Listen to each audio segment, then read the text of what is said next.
வணக்கம். நமக்கு கமெண்ட்ல பார்த்தீங்கன்னா, நெறைய பேர் வந்து ஒன் டே ஸ்டடி பிளான் வந்து சொல்லுங்க அப்படின்னு சொல்லியிருந்தாங்க. அதாவது பிஜிடிஆர்பி ப்ரிப்பேர் பண்றதுக்கு ஒன் டே ஸ்டடி பிளான் வந்து சொல்லுங்க அப்படின்னு சொல்லியிருந்தாங்க. ஆல்ரெடி நம்ம வந்து நெறைய வீடியோஸ் அந்த மாரி போட்டிருக்கோம். அ லேப்டாப் கொஞ்சம் பிரச்சனையா இருக்கு. அதனால பிடிஎஃப்பா என்னால அப்டேட் பண்ண முடியல. சரி நானும் ரெடி ஆயின்னு பார்த்தேன். அது வந்து ரெடி ஆகுறதுக்கு லேட் ஆகுறதுனால, பிடிஎஃப்பா என்னால அப்டேட் பண்ண முடியல. நீங்க இத வந்து நோட் பண்ணி வச்சுக்கங்க. ஃபர்ஸ்ட்டு நெறைய பேர் வந்து கேட்கறது ஒர்க்கிங்க்கு கேட்கறது. நம்ம கூட கமெண்ட்ல கேட்டிருந்தாங்க. ஒருத்தவங்க பாட்னி மேஜர் நான் வந்து ஒர்க்கிங் பண்ணிட்டு இருக்கேன். என்ன எப்படி ப்ரிப்பேர் பண்றது அப்படின்னு சொல்லிட்டு கேட்டிருந்தாங்க. நெறைய பேத்துக்கு டவுட் என்ன அப்படின்னு சொல்லி பார்த்தீங்கன்னா, நம்ம எவ்வளோ நேரம் படிச்சா போதும் அப்படிங்கிறது. சரிங்களா? ஏன்னா ஒரு சில பேர் வந்து இதுக்காகவே படிச்சுட்டு ஃப்ரீயா இருக்கவங்க இருக்காங்க. சரிங்களா? ஒரு சில பேர் வந்து ஒர்க்கிங் போயிட்டு இருப்பாங்க. அவங்களுக்கு வந்து டிஆர்பில சக்சஸ் பண்ணணும் அப்படின்னு சொல்லிட்டு இருக்கோம். அவங்களோட மைண்ட் செட்லாம் பார்த்தீங்க அப்படின்னா, நம்ம வந்து கம்மியான நேரம் படிக்கிறோமா, இல்ல கரெக்டான நேரம் படிக்கிறோமா அப்படின்னு சொல்லிட்டு ஒரு டவுட் இருக்கும். சரிங்களா? மினிமம் நீங்க வந்து ஒர்க்கிங் போறவங்களா இருந்தா நமக்கு வந்து ஒரு 4 ஹவர்ஸ் படிக்கிறது ரொம்ப கஷ்டம். சரிங்களா? 4 ஹவர்ஸ் அப்படிங்கிறது ரொம்ப அதிகமான நேரமா கூட அவங்களுக்கு வந்து தெரியலாம். ஏன்னா நம்ம வந்து எந்த மாதிரியான ஜாபுக்கு போறோம் அப்படிங்கிறது ரொம்ப முக்கியம். சரிங்களா? ஒரு சில பேர் வந்து ஸ்கூல் ஒர்க்கிங்கே போலாம். ஒரு சில பேர் வந்து அதர் தென் ஸ்கூலா இருக்கலாம். சரிங்களா? ஸ்கூலு பிஎட் முடிச்சிருந்தாலும் ஸ்கூல் தாண்டி வேற எதனாச்சும் உங்களுக்கு வந்து ஜாப் வந்து என்ன பண்ணியிருக்கலாம், போயிருக்கலாம். சரிங்களா? அதனால டைமிங் உங்களுக்கு ஏத்த மாரி எப்படி இருக்கு அப்படின்னு சொல்லிட்டு பாருங்க. நான் ஃபர்ஸ்ட் வந்து ஒர்க்கிங்க்கு ஒரு டைம் போட்டிருக்கேன். இது ஃபாலோ பண்ண முடிஞ்சா பாருங்க. இல்லைனா இத அட்ஜஸ்ட் பண்ணி கூட நீங்க வந்து ஃபாலோ பண்ணி போட்டுருங்க. நான் வந்து மார்னிங் வந்து எழுந்திரிக்கிறது இது எல்லாமே பார்த்தீங்க அப்படின்னா, 4:30 to 6:00 வரைக்கும் ஒரு 1 1/2 மணி நேரம் வந்து என்ன பண்ணியிருக்கேன் அப்படின்னா சொல்லியிருக்கேன். சரிங்களா? மார்னிங் மினிமம் ஒரு 1 1/2 மணி நேரம். அதுக்கடுத்து நீங்க உங்க வீட்ல இருக்கக்கூடிய ஒர்க்ஸ் இது எல்லாமே பார்த்துட்டு ஜாப் போறவங்களா இருந்தீங்க அப்படின்னா, மார்னிங் அந்த 1 ஹவர் மினிமம் 1 ஹவர் ஃபாலோ பண்ணுங்க. இல்லன்னா 1 1/2 ஹவர்ஸ் வந்து என்ன பண்ணுங்க ஃபாலோ பண்ணுங்க. அதே மாரி ஈவினிங் ஒரு சில பேர் வந்து 6 மணிக்கு வீட்டுக்கு வரவங்க இருப்பாங்க. ஒரு சில பேர் வந்து 5 மணிக்கு வரவங்க இருப்பாங்க. ஒரு சில பேரு ஸ்கூல்ல பார்த்தீங்க அப்படின்னா, ஸ்டடி இந்த மாரி இருந்துச்சுன்னா 8 மணிக்கு கூட வரும். அதனால உங்களுக்கு ஏத்த மாரி இந்த ஈவினிங் இந்த 1 ஹவர் இருக்கு பார்த்தீங்களா, இது வந்து நீங்க வந்து டைம் இருந்தா அத வந்து ஃபாலோ பண்ணீங்க. இல்லன்னா அத வந்து சேஞ்ச் பண்ணீங்க. டைம் இருக்கிறவங்க 7 to 8 வந்து ஒரு 1 ஹவர்ஸ் வந்து என்ன பண்ணுங்க, போங்க. சரிங்களா? நமக்கு வந்து ஒர்க் போயிட்டு வந்து ஈவினிங் ரொம்ப டயர்டா தான் இருக்கும். இருந்தாலும் நம்மள எந்த அளவுக்கு கஷ்டப்படுறோமோ, அந்த அளவுக்கு நம்ம வந்து ஃபியூச்சர்ல நம்ம வந்து பாஸ் பண்ணக்கூடிய நிலைமை வரும். அதனால கண்டிப்பா நீங்க வந்து பாஸ் பண்ணணும் அப்படின்னு நினைச்சீங்கன்னா, இந்த டைம் உங்களுக்கு இருந்துச்சுன்னா இத ஃபாலோ பண்ணீங்க. சரிங்களா? 7 to 8 உங்களுக்கு டைமிங் இருந்தா தான் ஒரு சில பேர் வரதே 8 மணி இருக்கும். அப்ப அவங்களுக்கெல்லாம் என்ன பண்றது? அப்படிங்கிற மாரி கொஸ்டின் இருக்கும். அதனால இருந்துச்சு அப்படின்னா நீங்க 7 to 8 இது 1 ஹவர்ஸ் ஃபாலோ பண்ணீங்க. அதுக்கடுத்து பார்த்தீங்கன்னா 1 ஹவர் சாப்பிட்டு இது எல்லாமே பார்த்துட்டு, மீதி இருக்கிறது 9 to 11 சரிங்களா? மினிமம் நம்ம வந்து ஸ்லீப்பிங் ஹவர்ஸ் வந்து ஒரு 5 to 6 ஹவர் வச்சுங்க. இது டோட்டலே உங்களுக்கு வந்து 5 1/2 ஹவர்ஸ் இந்த மாரி தான் வரும். சரிங்களா? 12, 1, 2, 3, 4, 4:30 சரிங்களா? 5:30 மணி நேரம் தான் குடுத்துருக்கு. அதனால நீங்க ஒரு 6 ஹவர்ஸ் வர மாரி போட்டுங்க. இந்த 4:30ங்கிறத 4 இங்க 5 மணி போட்டீங்கன்னா, இது 4 ஹவர்ஸா என்ன பண்ணிடும்? மாறிடும். நைட்டு இந்த 2 ஹவர்ஸ் வந்து ஆ கண்டிப்பா நீங்க வந்து பயன்படுத்துங்க. மினிமம் இந்த 2 ஹவர்ஸ் 4 ஹவர்ஸ் ஃபாலோ பண்ண முடியாதுங்க. 2 ஹவர்ஸ் ஆர் பிளஸ் வந்து 1 ஹவர் 3 ஹவர்ஸாவது என்ன பண்ணுங்க, ஃபாலோ பண்ணுங்க. இது எல்லாமே ஒர்க்கிங்க்கு சரிங்களா? ஒர்க்கிங்க்கு தான் ரொம்ப முக்கியம். ஏன்னா, அவங்களுக்கு தான் எப்படி மேனேஜ் பண்றது அப்படின்னு சொல்லிட்டு டைமிங் இதா இருக்கும். உங்களுடைய ஒர்க்கிங்க்கு ஏத்த மாரி இப்ப ஸ்கூல்லாம் போயிட்டு இருந்தீங்க அப்படின்னா, உங்களுடைய ஃப்ரீ ஹவர்ஸ்ல நீங்க வந்து நம்மளுடைய சப்ஜெக்ட் எடுத்து என்ன பண்ணுங்க, ரீட் பண்ணுங்க. நம்மளுடைய மேஜர்ஸ். இன்னும் ஹையர் செகண்டரி எடுக்கிறவங்களா இருந்தீங்கன்னா, ஹையர் செகண்டரியில உங்க டாபிக் அது எல்லா மேஜர்ஸ்க்கும் வராது. உங்களுடைய மேஜர்ஸ்க்கு வந்து டிஆர்பில கொஸ்டின்ஸ் குடுத்தாங்கன்னா, அந்த கன்டென்ட் இதெல்லாமே படிங்க. மினிமம் 4 to 4.3 அதாவது 4 1/2 மணி நேரம் குடுத்துருக்கேன். நீங்க வந்து 4 மணி நேரம் அது உங்களுடைய சாய்ஸ் சரிங்களா? மினிமம் ஒரு 3 to 4 ஹவர்ஸ் இந்த மாரி. ஏன்னா நம்ம வந்து டைமிங் கிடைச்சு படிக்காம இல்ல.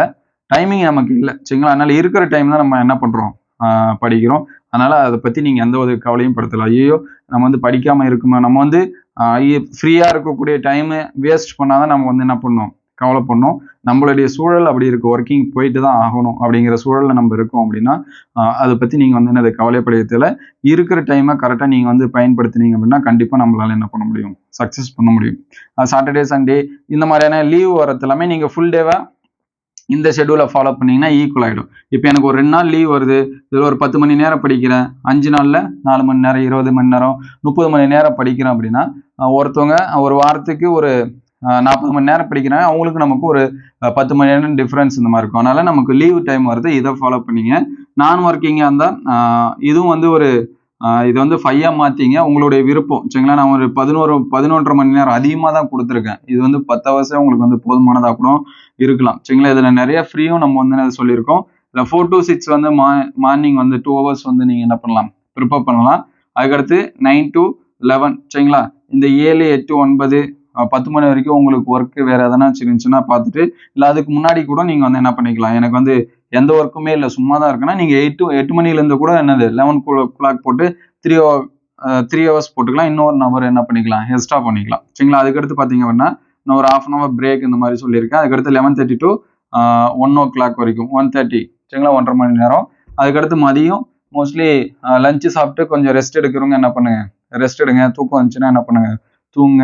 ஏன்னா லேட் நைட் ஒரு சில பேர்லாம் படிக்கிறவங்க இருப்பீங்க. அந்த மாதிரி இருந்துச்சு அப்படின்னா நீங்கள் ரெஸ்ட் எடுத்துகிட்டு என்ன பண்ணலாம், படிக்கலாம். அதுக்கடுத்து 3 to 5 2 ஹவர்ஸ் போட்டிருக்கேன். 5 to 6 வந்து 1 hour ஃப்ரீ சொல்லியிருக்கோம். நீங்கள் அது ரெஸ்ட் எடுக்கலாம். ஒரு சில பேர் விளையாடணும்னு நினைப்பீங்க, விளையாட போகலாம், எது வேணாலும் என்ன பண்ணலாம் சரிங்களா. அதுக்கடுத்து 6 to 8 2 ஹவர்ஸ் கொடுத்துருக்கேன். அதுக்கடுத்து பார்த்தீங்க அப்படின்னா 9 to 11 2 ஹவர்ஸ் கொடுத்துருக்கேன். இந்த ஷெடியூலில் 11 உங்களுக்கு ஒரு சில பேர் வந்து கண்டினியூவாக மேஜர்ஸ் படிக்கணும்னு நினைப்பீங்க. ஒரு சில பேர் வந்து கண்டினியூவாக மேஜர்ஸ் வந்து முடிச்சுட்டு எஜுகேஷன் சைக்காலஜி வந்து படிக்கணும்னு நினைப்பீங்க. இன்னும் ஒரு சில பேர் தமிழ் எலிஜிபிலிட்டி டெஸ்ட் வந்து படிக்கணும்னு நினைப்பீங்க. அது உங்களுக்கு ஏற்ற மாதிரி மாற்றிங்க சரிங்களா. மோஸ்ட்லி மார்னிங் டைமில் நம்மளோட மேட்சஸ் படிங்க. உங்களுக்கு எப்போல்லாம் டல்லாக ஃபீல் பண்ணுறீங்களோ எஜுகேஷன் சைக்காலஜி கொஞ்சம் ஸ்டோரி மாதிரி இருக்கிறது எல்லாமே அந்த மாதிரியான டைமிங்கில் என்ன பண்ணுங்க, படிங்க. ஃபஸ்ட்டு என்னோட இது வந்து ஒரு 7 யூனிட் வந்து உங்களோட மேஜர் கம்ப்ளீட் பண்ணிவிட்டு அதுக்கப்புறமா நீங்கள் எஜுகேஷன் சைக்காலஜி படிக்க என்ன பண்ணுங்கள், ஸ்டார்ட் பண்ணுங்கள். ஸ்டார்டிங்லேயே ஒரு சில பேர் வந்து நான் புதுசாக படிக்கணும் உங்களுக்கு சரிங்களா, எடுத்தோடனே எஜுகேஷன் சைக்காலஜி படிச்சுட்டு இருப்பாங்க. மேஜர்ஸ் வந்து என்ன பண்ணுறாங்க, விட்டுருவாங்க. ஏன்னா ஒரு சில பேர் வந்து அவங்க சொல்லுவாங்க எஜுகேஷன் சைக்காலஜி தான் ரொம்ப கஷ்டம், அதில் இருக்கிற கொஸ்டின் தான் அட்டன் பண்ண முடியாது அப்படின்னு சொல்லிட்டு அந்த 30 மார்க்ஸ் பார்த்துட்டு இங்கே இருக்கக்கூடிய 110 மார்க்ஸ் என்ன பண்ணுறாங்க, விட்டுருவாங்க. அதனால் என்னுடைய கருத்து உங்களுக்கு ஆப்ஷன் இது என்னது அப்ஜெக்ஷன் இருந்தால் நீங்கள் வந்து சொல்லுங்கள். என்னுடைய கருத்து நீங்கள் உங்களுடைய மேட்சஸை ஃபஸ்ட் என்ன பண்ணுங்கள், படிங்க. அதுக்கடுத்து பார்த்தீங்கன்னா நிறைய பேருக்கு வந்து டவுட்டு நோட்டிஃபிகேஷன் வந்து எப்போ வரும் அப்படின்னு. ஆல்ரெடி நம்ம வந்து ஒரு டிஆர்பி ஹெல்ப்லைனுக்கு கால் பண்ணி கேட்ட வாய்ஸ் ரெக்கார்டர் கூட ஆட் பண்ணியிருந்தோம். அது வந்து வரும் அப்படின்னு சொல்லியிருந்தாங்க. இப்போ ரீசெண்டாக பார்த்தீங்கன்னா யூஜிடிஆர்பிக்கு ரிசல்ட் இது எல்லாமே வந்துச்சு. அதில் நிறைய பேர் பார்த்தீங்கன்னா 2028 கேண்டிடேட் எல்லாமே நிறைய பேர் வந்து என்ன பண்ணியிருக்காங்க, பாஸ் பண்ணியிருக்காங்க. அதனால் நம்ம காம்படிட்டர்ஸ் வந்து அதிகமாக இருக்காங்க. நீங்கள் அதனால் இருக்கக்கூடிய டைம் சரிங்களா, நோட்டிஃபிகேஷன் வரது டிலே ஆகுது அப்படின்னா அது எல்லாமே நமக்கு படிக்கிறதுக்கான டைமாக யூஸ் பண்ணி என்ன பண்ணுங்க, படிங்க. ஏன்னா வந்துட்ட பிறகு எழுதிட்ட பிறகு ஐயோ அப்பயே நம்ம கொஞ்சம் நல்லா படிச்சிருக்கோம். ஏன்னா இப்போ நிறைய பேர் வந்து ஃபீல் பண்ணுறாங்க யூஜிடிஆர்பியில் இன்னொரு 4 மார்க் வந்திருக்கலாம், இன்னொரு 5 மார்க் வந்திருக்கலாம், வந்துதான் நம்ம வந்து சிவிக்கு போயிருப்போம் அப்படின்னு சொல்லிட்டு நிறைய பேர் வந்து ஃபீல் பண்ணுறாங்க. போஸ்டிங் இதெல்லாமே இன்க்ரீஸ் பண்ணணும்னு சொல்லிட்டு நினைக்கிறாங்க. அதனால நோட்டிஃபிகேஷன் வந்த பிறகு நம்ம அதை பற்றி நினைக்க முடியாது. அதனால இருக்கிற டைமை இப்பயே நீங்கள் யூட்டிலைஸ் பண்ணி என்ன பண்ணுங்க, படிங்க. நோட்டிஃபிகேஷன் வரும். ஏன்னா இப்போ வந்து இன்னைக்கு கூட பார்த்தீங்கன்னா பிஆர்டிக்கான கவுன்சிலிங் இதெல்லாமே சொல்லியிருக்காங்க. அதுக்கடுத்து கவர்மெண்ட் ஸ்கூலில் நடக்கக்கூடிய ஸ்டாஃபுக்கான கவுன்சிலிங் இதெல்லாமே இருக்குது. பிடி பிஆர்டி உங்களுக்கான கவுன்சிலிங் இதெல்லாமே. அதுக்கடுத்து யூஜிடிஆர்பி கவுன்சிலிங் இதெல்லாமே இருக்குது. இதெல்லாமே கம்ப்ளீட் ஆன பிறகு கூட நமக்கான நோட்டிஃபிகேஷன் என்ன பண்ணலாம், வரலாம். ப்ராசஸில் போயிட்டுருக்கு அப்படின்னு தான் சொல்கிறாங்க. அதனால் நம்மளுடைய படிக்கிறத நீங்கள் வந்து என்ன பண்ணிட்டுருங்க, கண்டினியூ பண்ணிட்டுருங்க. உங்களுக்கு ஏதாவது டவுட்டாக இருந்துச்சு அப்படின்னா கமெண்ட் பண்ணுங்கள். தேங்க்யூ ஃபார் வாட்சிங்.